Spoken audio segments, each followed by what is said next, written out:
हे what's up guys, welcome back once again. दोस्तों, आज की कहानी जो हम एक्सप्लेन करने जा रहे हैं वो ऐसे सफ़र को दिखाने वाली है जो इंसान का सबसे बड़ा दुश्मन है, यानी कि लालच और खुदगर्जी, जो किसी को किसी भी हद तक गिरने को मजबूर कर सकती है। कहानी की शुरुआत होती है, दुनिया का अंत हो चुका है और कुछ लोग ही जिंदा बचे हैं। ग्लोबल वार्मिंग की वजह से कई बड़े बड़े शहर तबाह हो गए, पर अभी भी कुछ लोग जिंदा हैं और मौत से लड़ रहे हैं। बीहड़ के बीच से जाती हुई हम एक ट्रेन को देखते जिसके अंदर एक माँ अपने कुपोषित बच्चे के साथ बैठी है। वो खाने की जिद कर रहा है, लेकिन उसको उसे देने के लिए कुछ भी नहीं पता। जस्ट उसी के सामने हमारी कहानी का किरदार बैठा है जो कहीं जा रहा है, पर कहाँ जा रहा है ये हमें आगे पता चलेगा। कुछ समय के बाद ट्रेन एक सुनसान एरिया पर रुकती है जहाँ पर मैक्सवेल उतरता है। वो पास की एक दुकान पर जाता है जिसके अंदर एक आदमी बैठा था। वो उसे एक शख्स के बारे में पूछता है तो सामने वाला आदमी बताता है कि वो अभी आए नहीं है। पर फिर मैक्सवेल उसे वॉशरूम जाने का रास्ता पूछता है। वो पीछे की तरफ इशारा करके वहां जाने को कहता है, लेकिन उस जगह का वॉशरूम देखकर मैक्सवेल को नहीं आती। खैर, तभी बाहर से कोई उसे आवाज़ लगाता है। ये वही आदमी था जिसने उसे हायर किया है उसकी मंजिल तक ले जाने के लिए, और इसका नाम जॉन है। कार में बैठने पर वो उसे बताता है कि $200 गैस के लगेंगे और $20 पानी के और 200 तुम्हें आने ले जाने के। लेकिन मैक्सवेल ने समझा था कि वो 200 में ही सब कुछ कर देगा, इसीलिए वो उसे बहुत ही शौक वाला रिएक्शन देता है, जिसे देखकर वो बंदा कहता है कि अगर तुम्हें दिक्कत है तो मैं कार को मोड़ लेता हूँ। लेकिन मैक्सवेल के लिए वहाँ जाना बहुत ही ज़रूरी है। वो जगह उसकी किस्मत बदल सकती है और शायद इस दुनिया की भी। लेकिन आखिर वहाँ क्या है और ये कौन सी जगह है, ये सब हमें आगे पता चलेगा।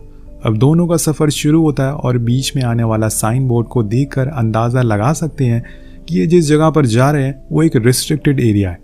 वहाँ कोई पुलिस वाला या कोई गार्ड नहीं है। कोई नहीं चाहता कि उसकी इस बेहड़ में मौत हो। तभी वो लोग देखते हैं कि एक कुत्ता दूसरे कुत्ते को जिंदा ही काट कर खा रहा है, जिससे वो दर्द के मारे चिल्ला रहा है।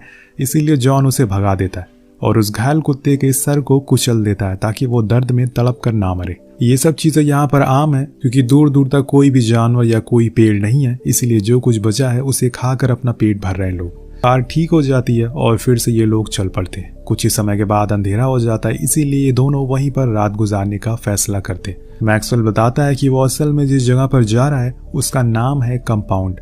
ये कंस्ट्रक्शन साइट है, वहाँ अभी भी काम शुरू है। तो जॉन जवाब में कहता है कि जिस जगह तुम जा रहे हो वो बहुत ही बुरी है।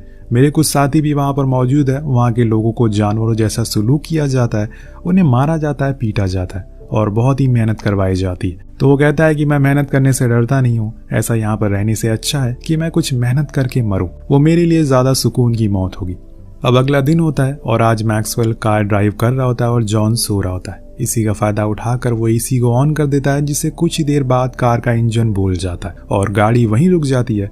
जब जॉन को इस बारे में पता चलता है तो वो उस पर बहुत ही गुस्सा करता है, लेकिन मैक्सवेल को अपनी गलती का एहसास होता है, इसीलिए वो उसे उसी समय माफी मांगता है और कुछ सोचने को कहता है, क्योंकि ये लोग एक ऐसी जगह पर है वहाँ दूर दूर तक कोई इंसान नहीं है, तो बस इनकी कार और ये दोनों है।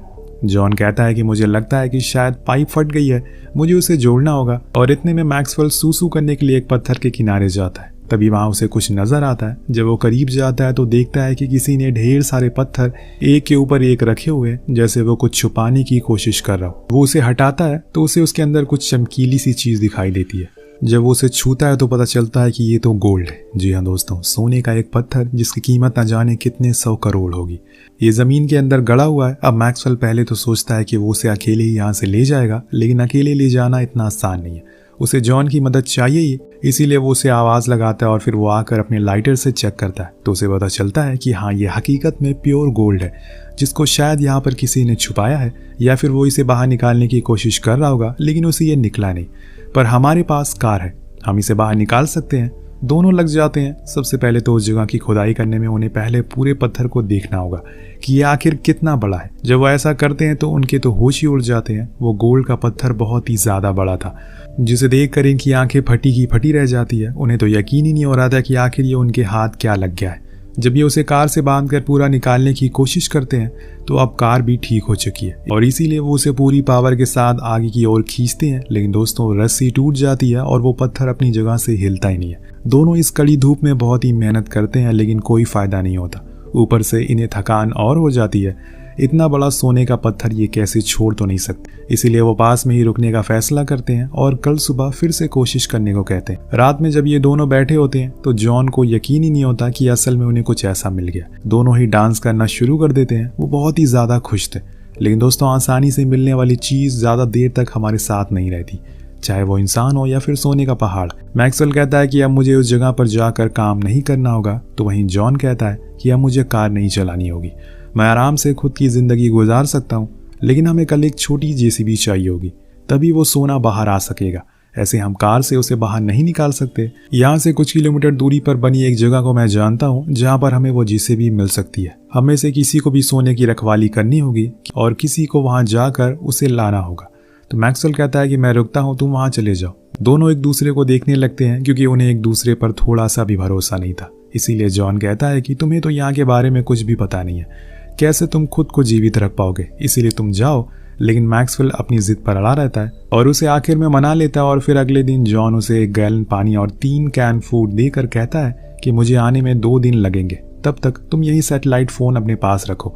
अगर कुछ होगा तो मुझसे कांटेक्ट करना, जितना हो सके उतना कम पानी का इस्तेमाल करना। जिसके बाद वो कार लेकर चला जाता है। अब से शुरू हो जाता है मैक्सवेल के लिए एक सर्वाइविंग परीक्षा, जिसे पास करना ही करना है। अगर वो फेल हुआ तो मारा जाएगा। सबसे पहले तो उसे खुद को धूप से बचाना होगा क्योंकि इससे वो डिहाइड्रेट हो सकता है, और इसीलिए जॉन के लिए एक टूटे टेंट को वहां पर एक सूखे पेड़ से खड़ा कर देता है। उसके नीचे बैठ जाता है। फिर वो उस फोन को चेक करता है जो कि सही से काम कर रहा था। वो रात में आग जलाने के लिए लकड़ियों का इंतजाम करने चला जाता है जो कि काफी दूर दूर तक पड़ी थी, लेकिन वो फिर भी उन्हें इकट्ठा करके ले आता है। रात में उसी को जलाता है ताकि कोई जंगली जानवर उसके करीब ना आ सके। उसके अंदर एक अलग किस्म की खुशी थी जो उस सोने को देखकर आ रही थी। उसके सामने उसकी सारी मुसीबतों का हल पड़ा हुआ था, बस वो उसके हाथ आ जाए। वो बस एक कदम दूर है। जब सुबह होती है तो थोड़ी दूरी पर सोया हुआ था वो, और जमीन पूरी तरह से तप रही थी। वो फौरन उठता और पानी पीता है और उसका पूरा बदन कांप रहा था। यह असल में ज्यादा तपन की वजह से होती है जब अपना शरीर इतनी गर्मी नहीं सहन कर पाता, सेम उसी तरह से जैसे ठंड में होता है। इसी बीच जॉन का कॉल आता है। वो जैसे तैसे रेंगते हुए उसके पास जाता है, लेकिन जब तक वो उस फोन को पिक करता तब तक वो कट चुका था। इसीलिए वो फिर से इंतजार में बैठ जाता है कि कब उसका साथी आएगा। इस तरह से दोपहर हो जाती है और वो उसी सोने को देखकर मन ही मन खुश हो रहा था। जो उसके चेहरे से साफ दिखाई दे रही थी वही सोना है जिसने उसने अभी तक हिम्मत दी है यहाँ पर जीवित रहने की। अब फिर से शाम हो जाती है और वो लकड़ियों के लिए जाता है, लेकिन ऐसे एक एक करने में उसे बहुत मेहनत लगेगी। इसीलिए वो उस टेंट वाले कपड़े को साथ में ले लेता है और फिर सारी लकड़ियों को उसमें इकट्ठा करके ले आता है। ऐसा करने पे उसकी एनर्जी भी कम खर्च होगी और प्यास भी कम लगेगी।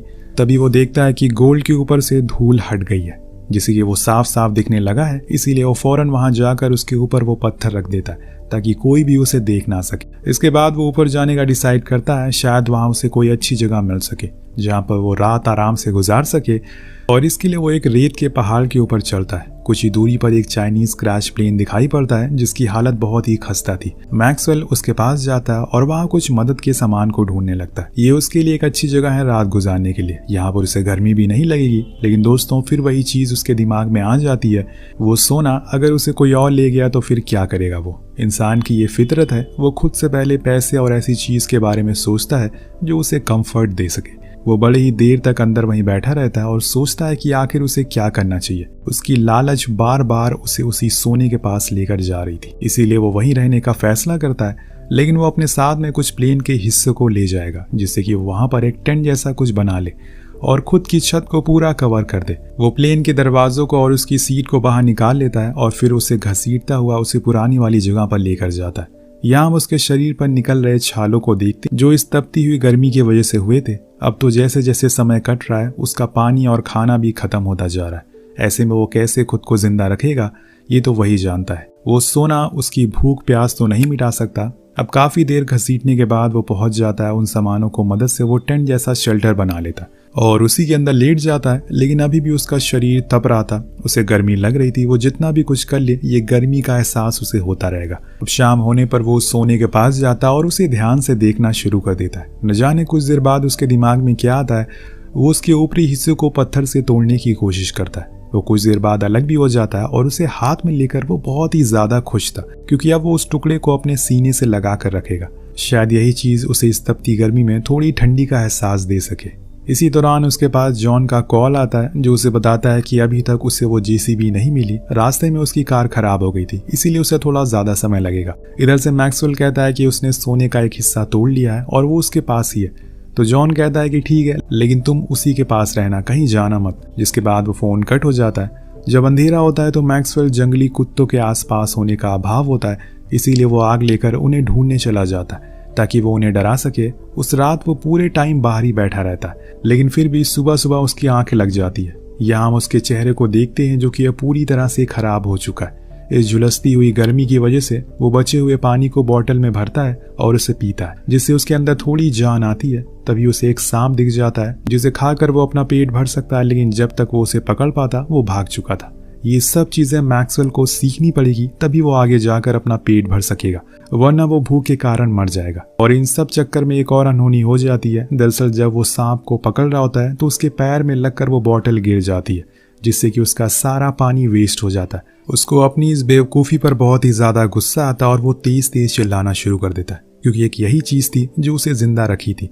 अब तो उसके पास खाना भी ख़त्म होने लगा है, इसीलिए अगले दिन वो फिर से उसी प्लेन के पास जाता है और कुछ और ज़रूरत के सामान को ढूंढने लगता है। लेकिन तभी मैक्सवेल की नज़र दूर से आ रही एक इंसान पर पड़ती है। वो घबरा जाता है और फौरन जाकर उस प्लेन के अंदर छुप जाता है। उसे डर था कि कहीं वो उसके पास ना आ जाए और फिर वो उसे उस गोल्ड के बारे में बताना ही पड़ेगा, जिसके लिए उसने इतने दिन मेहनत करी सब बर्बाद हो जाएगी। इसीलिए सबसे पहले तो उस गोल्ड के टुकड़े को अपने बैग में रख लेता है। और जब वो इंसान उसके करीब आता है तो हमें पता चलता है कि वो एक सर्वाइविंग लेडी है, जो कि यहाँ से 5 किलोमीटर दूर बने कुछ शेल्टर के पास जा रही है। वो मैक्सवेल को यहाँ पर ऐसे अकेले देखकर उससे भी साथ चलने को कहती है, लेकिन वो तो बहुत ही ज्यादा डरा हुआ है। इसीलिए वो जो कुछ भी पूछती है उसका वो उल्टा सीधा जवाब देता है, और इससे वो लड़की को उस पर शक होता है कि जरूर ये कुछ छुपा रहा है। अब वो बार बार उससे एक सवाल करती है कि तुम यहाँ क्या कर रहे हो, लेकिन मैक्सवेल सही जवाब नहीं देता। तो वो उठकर ऊंचाई की ओर जाने लगती है। अब इसे लगता है कि कहीं वो उसका वो शेल्टर ना देख ले, उसके पास ही वो गोल्ड दबा हुआ है। इसीलिए वो उसे जाकर कहता है कि तुम यहाँ प्लेन के पास रहो, मैं अपनी शेल्टर के पास जा रहा हूँ। पर वो लेडी फिर भी उसका पीछा करती है, जिससे कि मैक्सी को गुस्सा आने लगता है और फिर वो उसे बताता है कि मेरा दोस्त कुछ ही दूरी पर है, वो आने वाला है, वो मुझे कंपाउंड तक ले जाएगा। लेकिन वो मानने को राजी नहीं थी। वो उसके शेल्टर को चेक करने लगती है। अब यहाँ पर मैक्सवेल का पेशेंस लेवल बढ़ता जा रहा था, इसीलिए आखिर में वो एक ऐसा कदम उठा लेता है जो कि उसे नहीं करना चाहिए था। वो एक फावड़े से उसके सर पर वार करता है, जिससे कि उस लड़की की वहीं मौत हो जाती है। और फिर वो उसकी लाश को पास में ही गाड़ देता है। उसके पास जितनी भी जरूरत के सामान थे वो उन्हें निकाल लेता है। जब कुछ समय बीत जाता वो देखता है कि कुछ कुत्तों ने उसकी लाश को खोद कर बाहर निकाल लिया है, क्योंकि उसने मीट की बदबू आ गई थी। वो उन्हें वहां से भगा देता है और फिर उस लेडी की बॉडी को ले जाकर दूर एक जला देता है। अब वो रात मैक्सवेल सोता नहीं है। इस पूरे सफर में उसे पहली बार लगा कि शायद उसने ये गलत किया, उसे किसी की हत्या तो नहीं करनी चाहिए थी। वो रोने भी लगता है। जब सुबह होती है तो उसके पास जॉन का कॉल आता है, जो उसे बताता है कि मुझे तो जेसीबी मिल तो गई है, पर आने में थोड़ा समय लग सकता है। ये सुनकर मैक्सवेल को खुद की किस्मत पर तरस आता है कि आखिर उसने ये क्यों किया। उसके पास तो पीने का पानी भी नहीं है और ना ही खाने का सहारा।